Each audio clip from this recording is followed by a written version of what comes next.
Eto na nga, konting update lang po tayo sa isang malupit na announcement ni VP Sara Duterte. Actually, hindi naman po siya announcement. Siya po ay in-interview ng ilang mga media. Nako, malupit yung sinabi niya. Sinabi niya po na tatakbo daw ang mga Duterte sa 2025. Medyo magulo lang kasi yung interview. Hindi ko napapakita dito. Pero pag susundan nyo talaga ng maigi, ang sinasabi niya, sa 2025, tatlo ang tatakbo. Si Paulo Duterte, si Baste Duterte, at si Pangulong Rodrigo Roa Duterte bilang senador. Okay? So 2025 po ito. Tapos sa 2028, si Basti daw ang tatakbong presidente at siya babalik siyang mayor ng Davao. Nako. Ito ho ba ay sa tingin ninyo ay totoo o ito'y isang strategy? Pero syempre, ako kasi ang basa ko dito, opinion ko lang to naniniwala ako na tatakbong senador si Baste Duterte. Ako, matakas ang aking pakiramdam, diba? Natatakbo ho siyang senador. And yan, ang tinutulak ng taong bayan ngayon, si Baste Duterte. Alam niyo naman po siya ang nagiging boses ngayon ng Duterte supporter o yung mga legit DDS, di ba?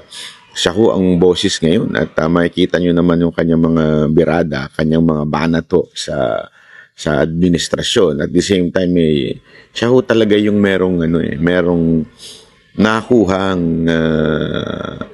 lesson sa ating dating Pangulong Rodrigo Roa Duterte. Ibig sabihin po siya po talaga yung nakamana ng ugali at ng kanyang ama. Doon kay Pulong Duterte, hindi ko po kasi nakakausap yun. Hindi ko din po alam masyado ang kanyang diskarte sa buhay. Pero definitely, hindi ko kabisado kung siya po ay tatakbo. Kay Pangulong Duterte naman, medyo medyo hati talaga ako. Hindi naman siya naawa, pero parang syempre matanda na si Pangulong Duterte. Kahit alam kong kailangan siya ng bayan, kahit alam ko po na importante ho na siya ay magsilbi pa sa bayan dahil wala talaga tayong makikitang kapalit na katulad niya ho. Pero gayon pa man, umiiral po yung naawa po ako sa kanya. Naawa po ako sa kanya na siya po ay may edad na. Siya po ay, alam naman natin, most of his life was spent in public service. So parang mas gusto ko mag-spend na lang siya ng time with his family. But we do not know kasi maybe this is out of frustration. Siya nakikita niyang grabe talaga po yung mga kababayan natin naghahangad ng matinong leader. Hindi ko naman po sinasabing lahat to hindi matino pero alam naman po natin na marami ho sa senador natin hindi ho nasa tamang kalalagayan. Ibig sabihin, may hinahanap tayo, nakukulangan tayo, ika nga. Ilan lang po ang performing dyan sa kanila, di ba? Ilan lang po sa kanila ang talaga masasabi nating nagtatrabaho. But the rest, mukhang natutulog o nagtatrabaho lang pag malapit na po ang eleksyon. Maybe that's why nafu-frustrate po ang ating Pangulong Duterte at sinasabi niyang gusto niya kong tumakbo. Di ba ho? Which is, I understand. Would it be good for our country? Definitely. It would be good dahil alam naman natin yung political will ni PRRD. Talaga namang kailangan natin. Mamaya darating tayo kay VP Sara Duterte. But again, nasa desisyon po nila yan. Nasa kanila hong desisyon yan kung sila ho ay talagang magsisilbi pa sa bayan. Pero si Baste, definitely, hinog na. Kasi iba sinasabi masyado pang bata si Baste. Hindi ho. Among all the politicians na makikita mong hinug na, mas hinug pa nga siya dun sa ibang nasa Congress eh. Sa totoo lang, mas hinug pa siya dun sa iba sa mga nasa Senado. At hindi ho yan, may sabi nga nila, may bayag ho yan. Pag sinabi niya talaga, gagawin niya. Diba? Hindi po yan yung tipo ng tao na paiba-iba ng desisyon. Hindi sigurado sa gagawin. Ganun po yan. Alam nyo, isa pa hong pag-usapan natin, yung patungkol naman po kay VP Sara Duterte. Hindi ko alam kung strategy lang yun sa 2028 na si Baste ang tatakbong presidente para siyempre yung attack would be sa kanya.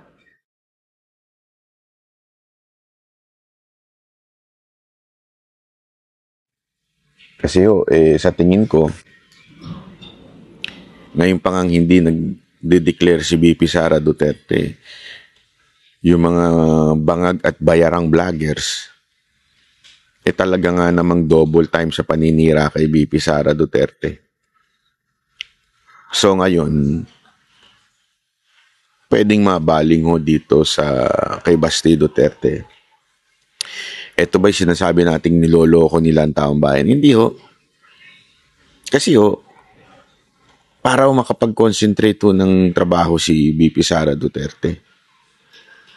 Kasi ang hirap dito, kahit anong gawin niya, kukulayan eh. Diba? Hindi mo makapagtrabaho yung ali na maayos. Kaya kailangan, at saka ako hindi naman pero may kakayanan si Baste kung tatanungin natin, presidente, may kakayanan po siya. May command yan. As in, sumusunod ang ating mga tao sa kanya. Kahit sa Davao, pag siya nagsalita, pag kayong mga adik, ganito, nagdi-disappear. Tsaka kita nyo naman, kahit napakalaki ng Davao City, napagpatuloy niya yung magandang ginawa ng kanyang ama at ng kanyang kapatid. So definitely, siya po ay may kakayanan. Sabi ko nga sa inyo, di ba? Number 1 criteria para sa isang malupit na presidente, dapat mayor. Di ba? At saka alam mo, ito sa akin, suggestion ko lang. Dapat kailangan na natin ng fresh mind pagdating sa pagiging presidente. Kailangan na natin ng yung hindi traditional politician. Ang problema po kasi talagang lumaki po na tayo sa para bang ang dating sa atin pag mas matanda, mas matalino, di ba? Hindi ho ganun ang usapan ngayon eh. Dapat maunawaan natin na hindi ganun ang natin eh. Dapat kailangan natin ng bata-bata para may kaya nga ako, di ba, nagustuhan ko si Isko. Bakit? Kasi nga bata-bata, tapos at the same time, naging mayor. Pareho din si Baste, gano'n din kay Baste, di ba? Si Baste, mayor, tumagal na mayor, tapos at the same time, bata-bata, fresh yung kanyang understanding. Kaya nga pag kinausap mo siya, anong mga vision niya sa Davao, di ba? Isa mga sa vision niya, gusto niya parang maging Japan ng Davao. Favorite niya yung Davao. Kung si Isko, Singapore. Si Baste, Japan ang gusto niya maging ang Pilipinas. Di ba? Isipin niyo na mabuti yun, di ba?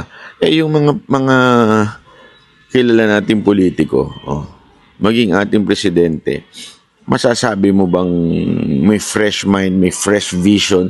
Kasi tandaan niyo sa Pilipinas lang naman yan. Kasi naintindihan ko yung kultura nating mga Pilipino na pag matanda, may galang tayo. So, naalala ko yan nung bata ako diba? Na gusto kong tumanda para yung respect ika nga makuha. Pero pag tumanda ka na gusto mo nang bumata. Kasi bakit ang kultura natin talagang gusto natin yung yung tayo ay matanda, ginagalang, ganyan. Ganyan gusto natin. Feeling natin mga matatanda, matatalino. But hindi ho yan necessary. Hindi ko sinasabing masama ang matanda, hindi. Pero hindi ho lahat ng matanda matalino at hindi ho lahat ng matanda may wisdom. Hindi ho lahat ng matanda maayos, kagalang-galang. Tumingin ka na lang sa Congress, tangin dami diyan, puti na buhok. Buhaya pa rin hanggang ngayon 'Di ba? Buhaya noon, buhaya pa rin hanggang ngayon. So wala ho sa edad diyan. At sa katunayan, sa ibang mga bansa, pag-aaralan mo talaga. Si Lee Kuan Yew started a young politician, 'di ba? Kaya nga gumanda ang Singapore dahil tuloy-tuloy na maunlad yung kanilang dahil sa si Lee Kuan Yew na simula ng bata tinuloy hanggang kinatandaan niya na ho yun. Diba? Marami pa ho diyan na doon nga kinikwento ko yung isang bansa na dati narco state, ngayon matinong bansa na. Bata rin, no? Kasi hindi natin makita kasi yung itsura nila dahil since foreigner nga mukhang matanda. Pero sa actually bata pa. Kahit sa ibang mga lugar. Sa totoo lang, bata ang Kaya tinan mo, Amerika. Matanda yung nilagay yung presidente. Anyari. Diba? Ganun din dito sa atin sa ating bansa. Naglalagay kasi alam mo pag matanda medyo na ho yan. Hindi na ho yung bibo. Kailangan natin ng aktibo, yung bibo gumalaw pag nagtrabaho, 'di ba? Kailangan ganun tayo. Hindi tayo pwede yung pa-relax lang. Mahirap po yung ganyan. Subukan naman natin. Ako yun talaga ako. Subukan naman natin ng bata-bata. Kaya nga makikita na. Maganda nito. Di ba matagal na mayor si Basti Duterte. Itulak talaga natin siyang maging senador sa 2025. Para makita natin if he is worthy of a higher position. Di ba? Makita natin kung he would do better or more being a president.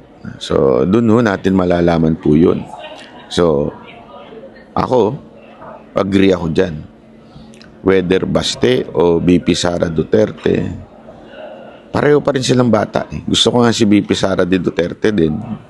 Dahil bata ho. At saka kita mo naman pag nagtrabaho, manang-mana sila sa ama Yung talagang hands-on.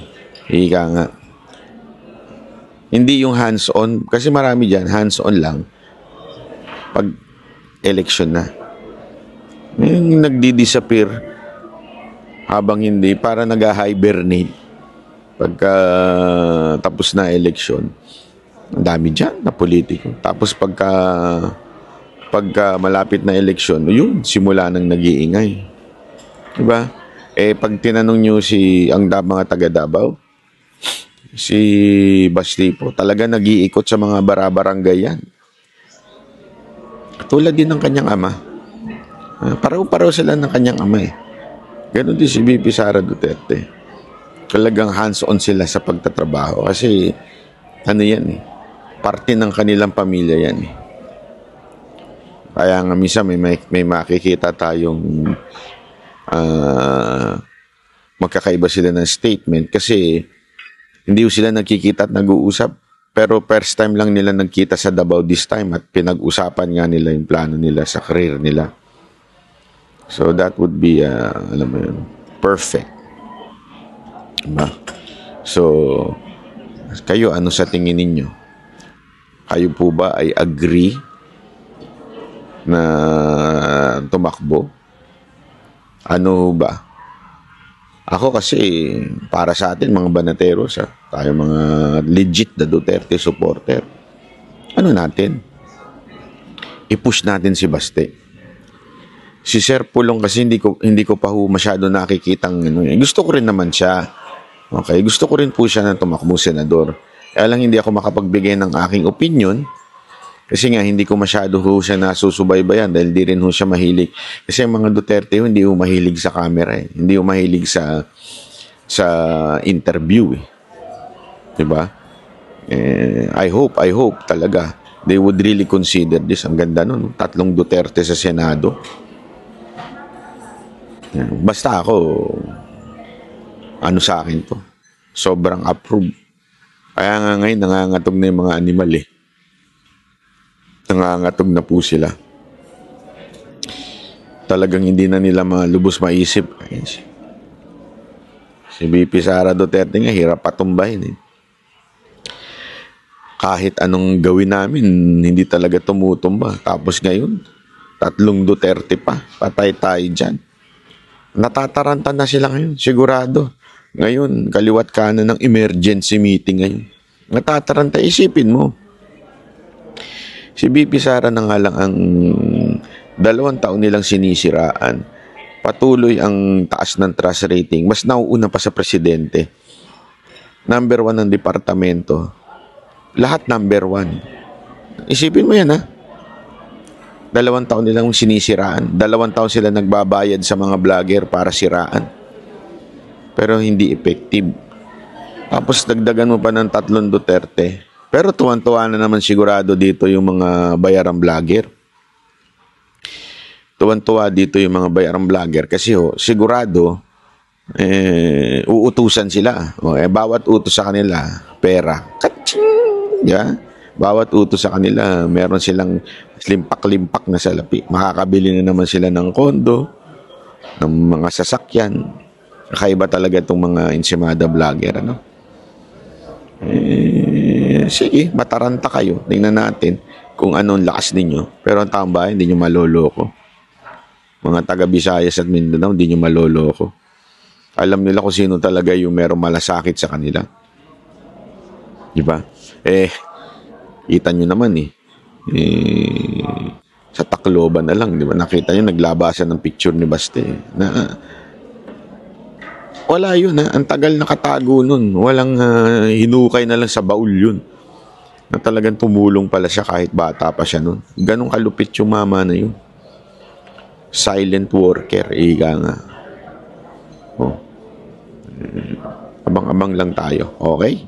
Yun lang muna update natin mga banateros ngayon ha.